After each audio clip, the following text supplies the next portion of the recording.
Giraffes Can't Dance by Giles Andre and Guy Parker Rees. Gerald was a tall giraffe whose neck was long and slim, but his knees were awfully crooked and his legs were rather thin. He was very good at standing still and munching shoots off trees, but when he tried to run around, he buckled at the knees. Now every year in Africa they hold the jungle dance, where every single animal turns up to skip and prance.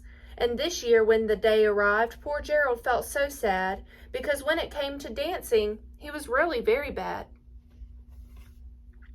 The warthogs started waltzing, and the rhinos rock and rolled. The lions danced a tango that was elegant and bold. The chimps all did a cha-cha with a very Latin feel, and 8 baboons then teamed up for a splendid Scottish reel. Gerald swallowed bravely as he walked toward the floor, but the lions saw him coming, and they soon began to roar. "Hey, look at clumsy Gerald," all the animals all sneered. "Giraffes can't dance, you silly fool. Oh, Gerald, you're so weird." Gerald simply froze up. He was rooted to the spot. "They're right," he thought. "I'm useless. Oh, I feel like such a clot." So he crept off from the dance floor, and he started walking home. He'd never felt so sad before, so sad and so alone. Then he found a little clearing, and he looked up at the sky.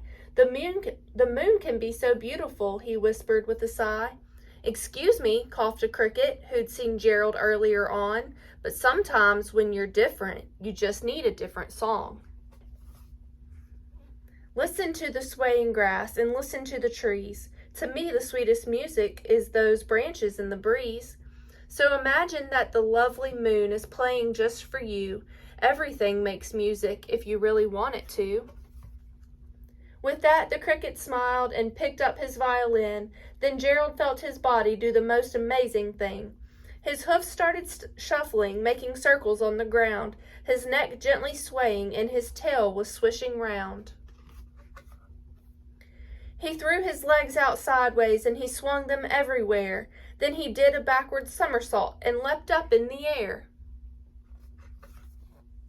Gerald felt so wonderful. His mouth was open wide. "I'm dancing! Yes, I'm dancing! I'm dancing!" Gerald cried.